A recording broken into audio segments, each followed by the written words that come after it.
Chris is my best friend because we shared some great moments together, and he's also my landlord. I should probably put that out. One of the great moments we've spent together is moving to Phoenix. We did it 5 years ago yesterday. It's almost exactly 5 years.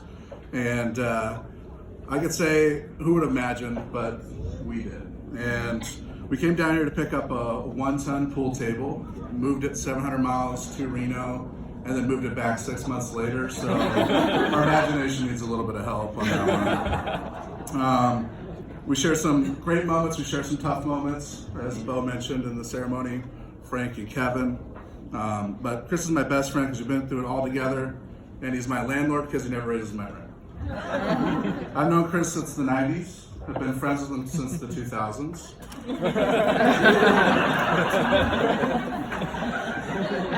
And I've lived with him for half of my adult life. Ladies and gentlemen, today is a celebration of their love and commitment to each other, but it's also an end to mine and Chris's common law marriage.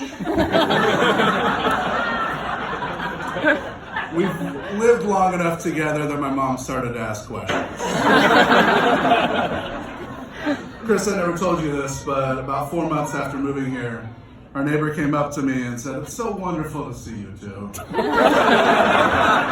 Out in the open, as a family." I never corrected her.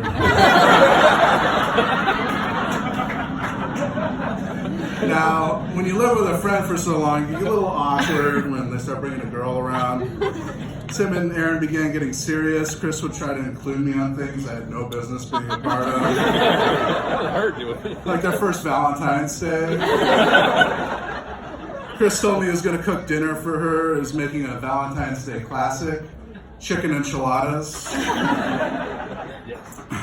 He said he was going to make enough for me to eat too, but the idea of eating with them obviously was sad and unnecessary. Eventually that day came home, grabbed something out of the fridge, and I saw a box of rose petals in there, and I thought, oh, smooth criminal. He's going to lay a trail of rose petals to the bedroom, probably light some candles, like really a good job. I know. And so later that night, I went to my room, hunkered down. About 7 o'clock rolls around, I get a text from Chris, "Hey man, come out and eat some dinner." I just let him know, like, oh, no, unnecessary. You guys have a good night. So we got plenty. Just come out here, eat some dinner. So I walk to the living room. And as I get out there, I see a table. It's got 2 candles, beautiful bouquet of flowers, and 3 plates. And the table is covered in rose petals. It's still the most romantic dinner I've ever had.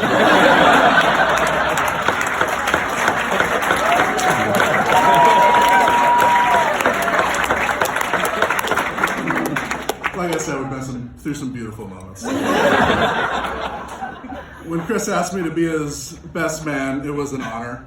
I knew this was important because I looked this up. On average, people only get married on 2.3 times in their lives.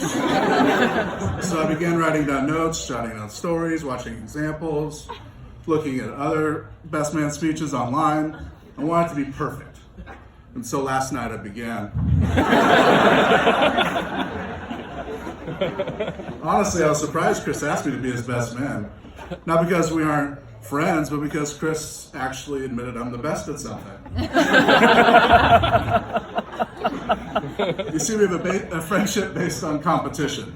And to be fair, Chris wins almost all the time. That's because he only selects things that involve exercise.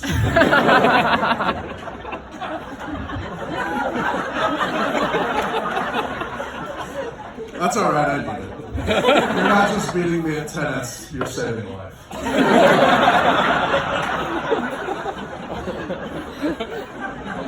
It's not just real sports, we're competitive at too. I can think of at least 5 guys in this room that can't bear the thought of Chris winning another fantasy football championship this season. Sorry guys. No, I love Chris, but I was kind of hoping he'd pick somebody else. Having to give a speech here in front of all these people, it's a little nerve-wracking. I was kind of hoping he'd pick one of his brothers, Kevin or Corey. Where's Kevin at? Over there. Over there? What happened, guys? You not hug him enough or something? Kevin, I thought all those times you called you an idiot, it was sarcasm.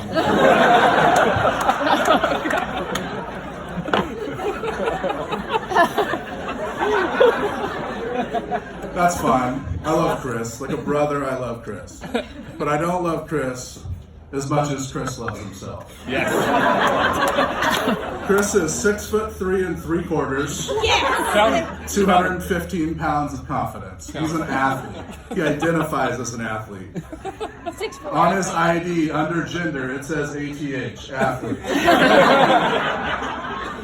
He's an excellent billiards player, a state championship high school baseball player.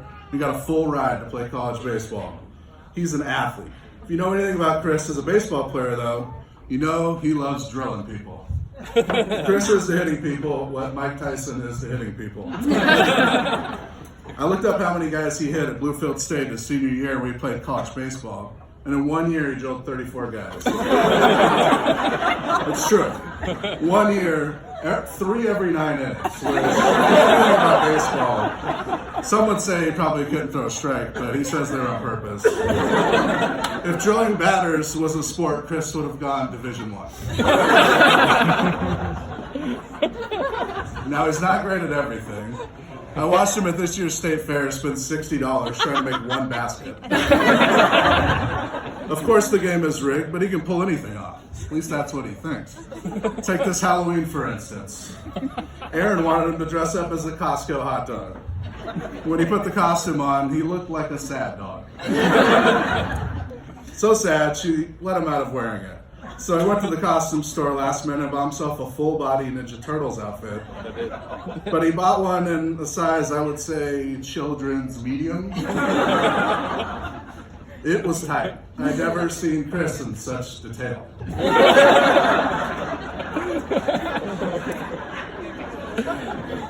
On top of it, he spent the whole night walking around telling everybody about how good he looks. He could have asked us, but instead he told us. And honestly, I kind of agreed with him.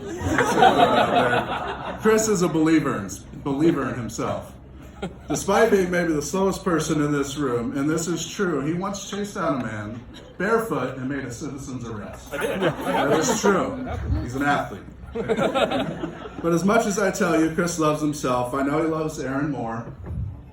And I know this because Chris isn't even the best athlete in his marriage. Unlike Chris, Aaron is a D1 athlete.